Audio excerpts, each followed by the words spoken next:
Hello and welcome to WhatKeepsYouAwake.tv. With the support of our sponsor, MBPS, it's time again to dive into the hustles, the hurdles, and the highs that keep small business leaders up at night. I'm your host, David Hooser. I'm happy to welcome today's guest, Steve Feld. Steve has a list of credentials including MBA, Business Marketing Architect, TEDx presenter, author, award-winning management executive, and of course the last, but not least, coffee enthusiast. Steve, welcome to the show. Great. Well, thanks for having me. It's good to be here. Start the day off. Absolutely. You're midway through yours, and we're just kicking off on the set here. Well, let's get started with our foundational questions. Tell me, after owning and operating 7 unique, separate, different companies, what keeps you awake late at night? Thinking about the 8th one. Of course, there's always tomorrow. It's not easy being a serial entrepreneur, but it's always a sickness. It is. You get hooked. It's like tattoos. You get one, you got to have another, right? It's the same thing, I think, with businesses. But I found my passion years and years ago, and I'm chasing it all the time. And it's part of my mission, my vision, and I'm tired of seeing small business owners fail. Okay. The failure rate against them is just too high. The obstacles are high. Yeah. And my whole mission is, and my purpose is, let's get them to win and build a long-term sustainable business that they're thriving and reaching their personal and business goals. Okay. And they usually have, the idea. Oh, yes. They have the passion to start, the courage to jump out on their own. Yes. But they don't have everything that you really need to succeed. And so what are the key areas that you actually let's dive into your journey. So 7 businesses. How'd you so you have an MBA. Did you get that all at once? Did you come? Yeah, all at once. I actually worked for a division of Warner Brothers, so I traveled around with musical acts. So I had to do it online. Oh, wow. And it's kind of tough when you working 20 hours a day and then probably putting in another 8 hours a day of school.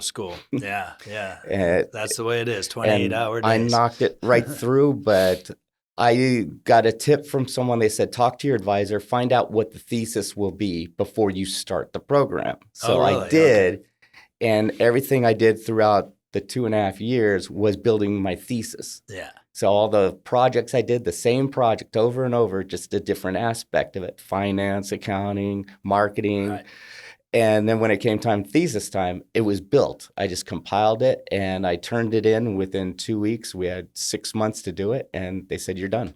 Hence the reason you're coaching businesses now. Exactly. So you are a planner, a structured thinker. And most business owners don't think of the exit strategy when they start a business. That's right. And I saw that in COVID. That was my busiest years because everyone's going, oh, my business is dying and no one wants to buy it. Right. And I'm like, well, you built a great income stream, not a business. Not a business. Okay. So how did you make that step from Warner Brothers road shows to entrepreneurism? I decided to get off the road and I jumped right into consulting.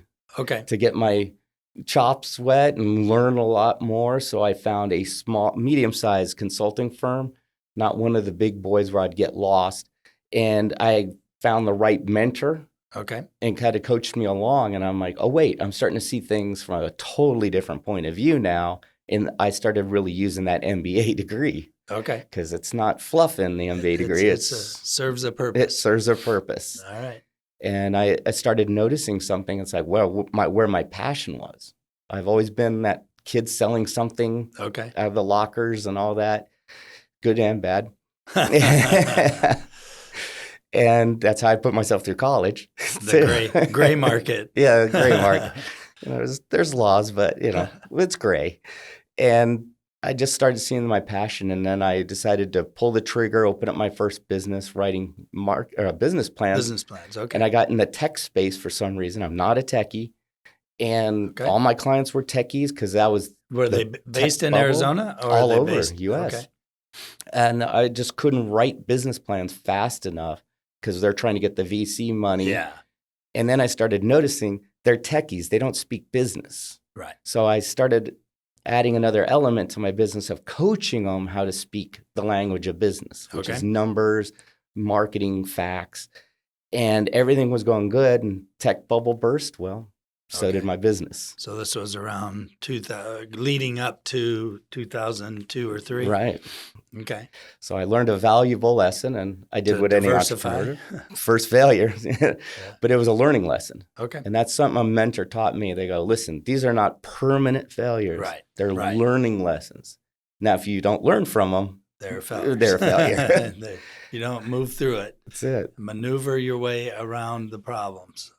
So that led you into, so the first business really is kind of a sole proprietorship. Yeah. I had you doing outsourcing for grammar. That's not my strength. I knew my strengths and weaknesses. So I'd have someone redo the grammar, check punctuation, the stuff that drives me cuckoo. I had someone lay it all out. I had someone doing the printing. So I had resources around me, and I thought that would be great. And the one thing I noticed after my bubble burst is I didn't have an exit strategy was the first thing. Yeah. I didn't have a business plan for my own business. For your own business. Yeah. And then I didn't have what was its real purpose. So after 3 days of crawling in a corner and crying, about my business, my brain goes into overdrive. Opened up my second business 3 days later. Okay, and same field, same. Actually, I went into the coaching consulting side. Okay. And since I had this huge Rolodex of tech companies, I called them all up to see who was still around, who still had funding, and they were all beaten up at this point. That's where I came in, like, let's put systems in place, exit strategy, business plans. Let's put in your foundation. Okay. Because you guys were going so fast. You built a building, but forgot the foundation. Forgot to build the base. And I've already learned that lesson. So I'm helping them.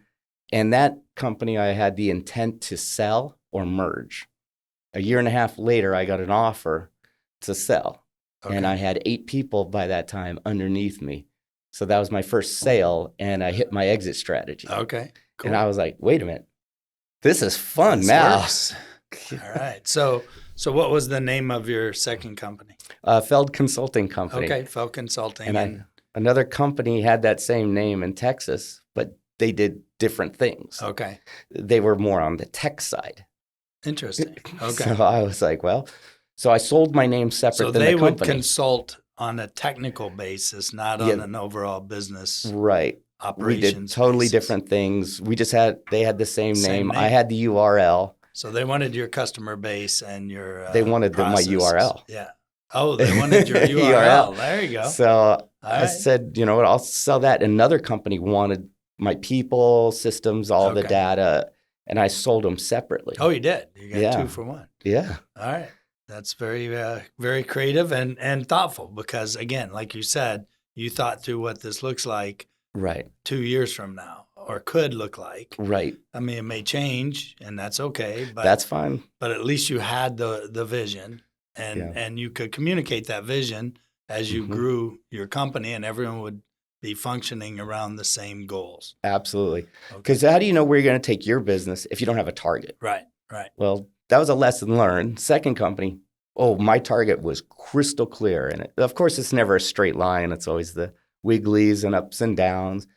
But at least I always knew I need to go towards that target. And how often in that 2-year time frame, roughly, how often do you revise your target? How often did you actually work with your plan, the original plan? Because, a lot of people, I've been guilty of it, build that plan because we needed it.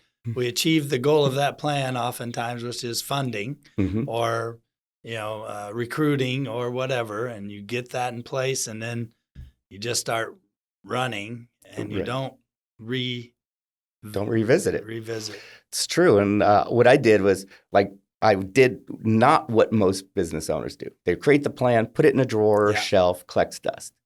Every month I looked at it. Are we on track? Are we hitting our milestones? Oh, we hit these milestones. What other milestones can I add on to achieve the goal? Right. So it was always towards the goal. I just added more milestones as we achieved more milestones. All right. And my staff kind of thought that was like, wow, we have a monthly meeting to go over the business plan. And I go, we're always going to be at least 18 months out, always 18 months towards the goal until we hit the goal. Okay. They're like, so what happens when you decide to sell or merge? I'm like, you guys might have a great day. Yeah. Be a win-win for all of us. For all of us. All right. And then, so you sold. Now you got a little time to think. This time you're not stressed and trying to figure out what's next. No. Now you got a little time. What'd you come up with for number 3? I bought a business Okay. with the money. Not a bad approach. Because I realized I'm an entrepreneur. And that's what fuels me. I guess I love the stress. I love the unknown, but I was learning all the way. So I bought a failing business. Okay. And I got into it, and I didn't realize. Product, retail? Yeah, it was custom picture framing. Okay. All right. And I thought, okay, I knew the product. I was a customer of theirs. Right. It was close to home. Okay. Very close. All right. And I knew the owners, and I'm like, okay. But when I got in, I didn't realize how bad it was. Right. So I learned a valuable lesson about due diligence. Okay. But you stood it up in your way to meet your goals, and then pulled it through, huh? Yeah. Did you keep the original owner on staff, or did they? Just for about a couple weeks. Just a transition. To that transition time. Okay. But I realized I don't need to pick up their bad habits. Because that's what got them here. That's right. So I turned the business around. We won Small Business of the Year. I won some awards with Organization for Entrepreneurial Management, for strategy. I added commercial business. So we went from like 3% commercial to 55% commercial. That's where my margins were. I really started looking at deep in the numbers, marketing. I was getting published everywhere in all the magazines, getting on podcasts at the time, which podcasts weren't even really real. Weren't big. They weren't big then. Yeah. And I started realizing the power of marketing and having a solid operational base. And then the economic downturn hit, wiped out all, discretionary income. So I started looking at what can I do? I'm the only one making rent in the whole center. Everyone else went bankrupt. Got it. And here I am making rent, and my landlord's busting my butt. Yeah. And I'm like, come on, guys.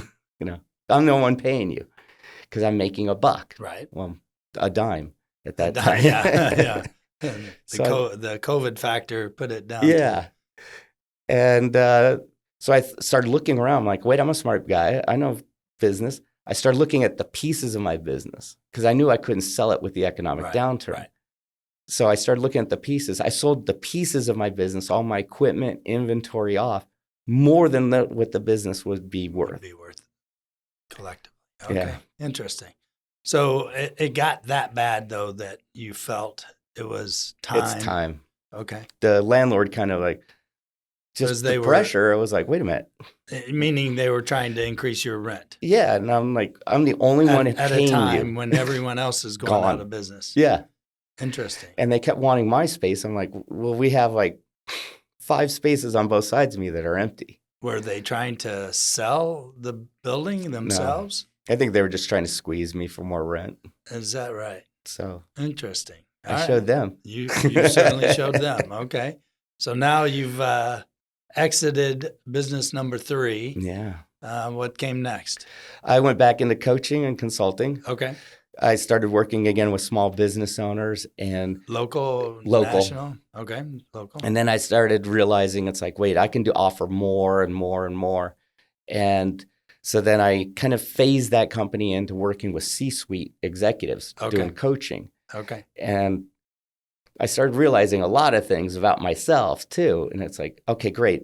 The money's coming in. That's great. They're always referring me. Business is good. But boy, do I hate working with these people. It's not where my passion was lying because they're hired hands. Yeah. They're not owner operators. Right. That's right. This is about staying awake at night. Okay, if they can't make payroll, they're sleeping sound as they do can fine. Be. They're fine. Whereas someone like me, an owner operator who've been there worrying about payroll, cold sweats. Paid last. I'm paid last and I'm doing whatever I can to pay my employees. Yeah. They don't know that feeling, and I do. And I'm like, that's where their passion lacks. Right. They're there for them. Right. No one else. Yeah, and I mean, they become, I won't say that they don't care, right? No, they care. But they don't have that same sense of Right. that ownership. I mean, it Yeah. comes with being the founder of any company. And, Mhm. you know, again, you care Right. about them. You're making sure Mhm. they are whole and their families are taken care of. Now you start worrying about your own in those difficult times. Exactly.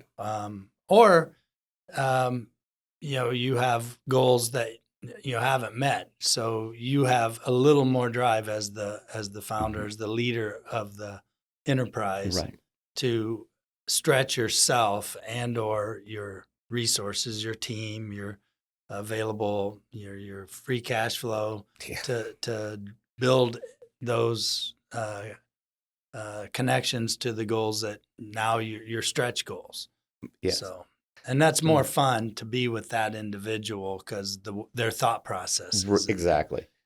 Because, the CEOs turned into like, they wanted me now to coach their mid managers. Yeah, And that's where it was like, okay, this is deflating to that's me. right. And Okay. I said, okay, this is just ridiculous. And I Okay. also noticed a capacity issue. Okay. And I thought, okay, what am I going to do to scale? I can't scale in this right. business. Right. So I just kind of shut it down. And someone approached me to go in the insurance industry. Okay. And I'm like, well, I don't want to be an agent. Right. Don't want to do that. So got my licenses to run a district office, to own and operate a district office for one of the major carriers. And I'm like, okay, that's more my speed. Your pace. And I got into a great mentor and just thrived in it. And then I got my own district. So it's my business, the contracts. Everything was going good. They gave me actually the worst district in the entire U.S. Wow. Yeah, I couldn't get lower. So I knew Okay. there was only one way up. One way to go. That was it. And they started like wanting me to do some nefarious things and unethical things to the agents. And I'm like, I don't do that. I'm out. Interesting. And by the time I left, we were in the middle of the pack of all the districts. Okay, so you raised it from the bottom to the To middle. the middle. That was something in And 3 was years. that a sellable asset? Yeah, I actually, the way it's service income and everything Yeah. else, they had to pay me back and all these kind of great deals. So I came out, okay. So how long was that stint? 3 years. 3 years in the insurance space. And where was your district? It was in Ahwatukee, in Phoenix area. Okay. Yeah. So I got fortunate. It wasn't that far away. I lived in Mesa at the time. All right. So that's number 4 or 5. Jeez, I lose track sometimes. Right. But now number 7, 8. Yeah. Number 7 number is 7 coaching. is coaching. So I started going back to working with small, medium-sized business owner operators, putting in that foundation. And then at the beginning, it was like, yeah, now I'm a business architect. And the reason that came about, many of my clients kept saying, you take our business, it's like a house. You strip it down to its studs and rebuild it. And I'm like an architect. Yeah. And they go, that's what you are, a business architect. Business architect. That's I'm like, hence the credential. That was an interesting, I didn't come up with it. So okay, well, take it. I'll take it. So what are some of the tools that you're seeing that are helping in shaping the plans and the planning by entrepreneurs today? I'd say the first one, it can't be ignored, is AI. Is ChatGPT type tool. There's so many different AI tools out there. It's beautiful. You can get bad info. I've done some things. Grossly bad info. And it was like, wow, where'd it come up with that approach? And it's a tool. And a lot of people are thinking of it, this is the end all. Yeah. Like if I do ChatGPT, it's going to solve my problems. It's going to coach me through this. And it's like, it's a tool. Garbage in, garbage out. That's same kind of thing. And it reaches some limits. It does. And if you don't really dive into it, you don't see those. But they're very obvious if you just download the information, parse through it, and you'll find those voids or incomplete sections because there are many of them. That's true. And you got to train your AI to be for you. That's right. And everyone's different. So I've trained my AI for a year or so, and then I started really going into it. And I follow other people who are much smarter than me in this area. And one of them was like, here's some prompts to use to create a sparring partner. And I'm like, oh, like your devil's advocate, Right. like your advisory board. Right. So I did all this. It took me almost a whole day to go through this little process. Now, if I come up with an idea, I go to my sparring partner. I have an idea to do this. Give me the pros, cons, and resources I need to search. And shouldn't. Oh, Lord. It's brutal. It's not for the weak. It's brutal. You better have some thick skin. Yeah. We just did that. Our sponsor, MBPS, is doing a big campaign for next year for marketing. And we used the same approach.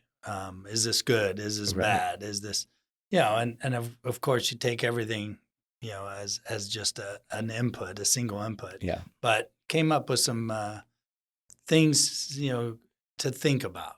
So it was good. Exactly. It makes you really think differently. Yeah. If you're using it correctly.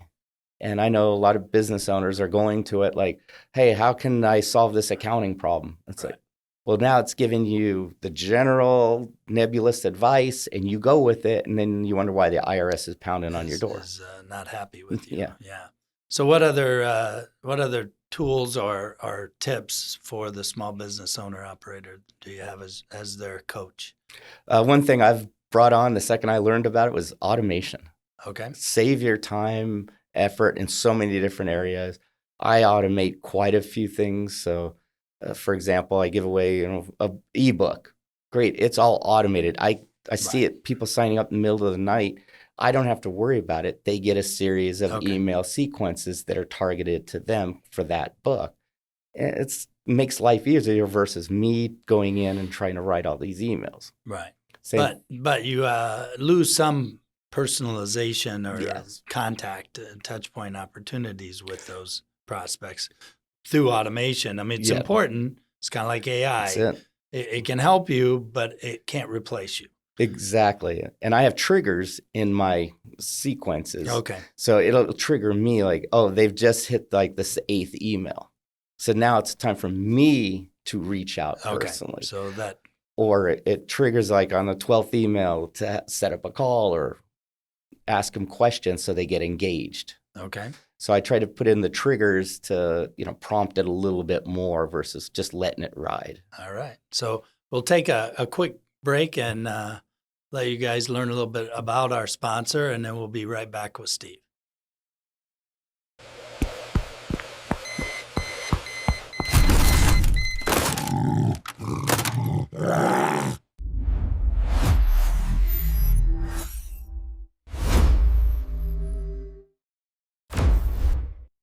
Okay, we're back with Steve talking about tips that all of you aspiring entrepreneurs should be tuning into.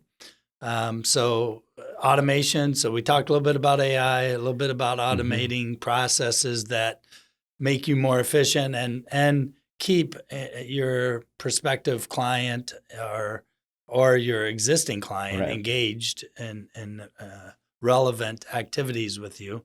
What next? What else would you, other than, of course, we already talked before about the base, the foundation. If you got to have your foundation. And you got to cover all areas to identify the resources you're going to need. Maybe, like you mentioned just a second ago, accounting. I have a great idea, but I'm not a bookkeeper. I'm not a financial-minded person. I need that resource. Right. So I need to find that resource, bring it in-house or contract it out on an outsourced basis. So okay, so we got the base. Yeah. We got some cool tips about how to use AI, not let it replace you, but certainly enhance what you're doing. And it won't replace you. A lot of people think it will. It'll replace certain tedious, mundane, repetitive tasks. Right. But it's not going to replace anyone like in the trades industry. Right. You guys are all more than safe, solid. but you can use AI to grow your business. Yeah. My buddy has a tree care service, and he's not, I don't see robots taking over anytime soon. So automations, what other things would you kind of direct these entrepreneurs to? The one thing I see always missing is a marketing plan. Okay. Because they don't know their target market. They think everyone is their Everyone. target Anyone market. can use my product. Come on, folks. Let's get real. Okay. They can't. Okay. So we really need to know who your target market is, what are their problems, and how are you solving them? Right. That's the key. If you can't answer that, then guess what? No matter how great your business sounds on paper and how eloquent you talk about it, if it doesn't hit the right target market, they ignore it. We're all the same. And best product never sold. that's it. It's like, I don't eat fast food. So when fast food commercials come on, I don't even hear it because I'm not their market. That's right. Okay. So good marketing plan. And again, if you're a marketing mind, then you can lead that charge. If you're not, you need help to insource or outsource exactly the resources for that. Okay. Yeah. AI will help, but again, you got it has its faults. It has its faults. Yeah. And you got to really distinguish what you want to bring in your business. Don't just take AI, throw in a marketing piece and go, done. Okay. Because everyone will notice that. Have you heard, I mean, there's a lot of talk, and I've been in a lot of marketing meetings lately, but about building the brand voice. Yes. So that's a big part of it. It's a hot thing right now, the brand voice. And I just started a company with someone else. And what we did, we worked on our brand voice first. Okay. And then we made sure it matched our mission and vision. Okay. And then it was like, okay, those are in alignment. Now let's figure out our target market and let's make sure they're all in alignment. Then we said, now let's come up with the plan. What are we doing first? Okay. Because we want to make sure, are we crystal clear on who we want to be and who we're going to work with? All right. And once we did that, now it is so easy and the ideas are coming and we have a litmus test. Does this fit our mission and vision statement? Yes or no? It's no explanation. It's that simple. And if it's no, we scrap it or we put it in another pile. Not today. It might work down the road, but it's not today. Okay. All right. So building a marketing plan that truly reflects your goals. Absolutely. What else? Any other final? I mean, obviously, this is all in your ebook. I'd say a good customer relations management tool, CRM. Okay. It's amazing how many people they don't have a database, and data is your database is your gold. Right. Because that's how you're communicating. Even if they're not in your target market, they're your outliners. They got on your list somehow, some way. You got to really utilize your list. And it kills me to see businesses go, well, I have a whole customer database. I've never emailed them, never mailed to them, never marketed to them. And I'm like, you're killing me, man. That's gold. I don't nurture my... Exactly. Either I know who they are, right, and they're in my list, or they have some association, proximity, or it could be the industry they're in. Right. So I need to refine a message or connection to them through some type of, and again, CRM, automation, those kind of there's so many factors and that they could use. And I still hear this, like print is dead. And it's like, let's look at the numbers, because I've played with this so many times and I have yet to prove that correct. Yeah. Now, in some industries, I get it. Yes. Print could be dead in your industry. Ask any politician if print is dead. Yeah. Why do you think your mailboxes are filled? Yeah. And they're all the same. So, all right. So, platforms that could help efficiency and... Because you're a small business owner, or medium size, you're doing it all. Yeah, that's right. At the beginning, you're everything, including the janitor. Right.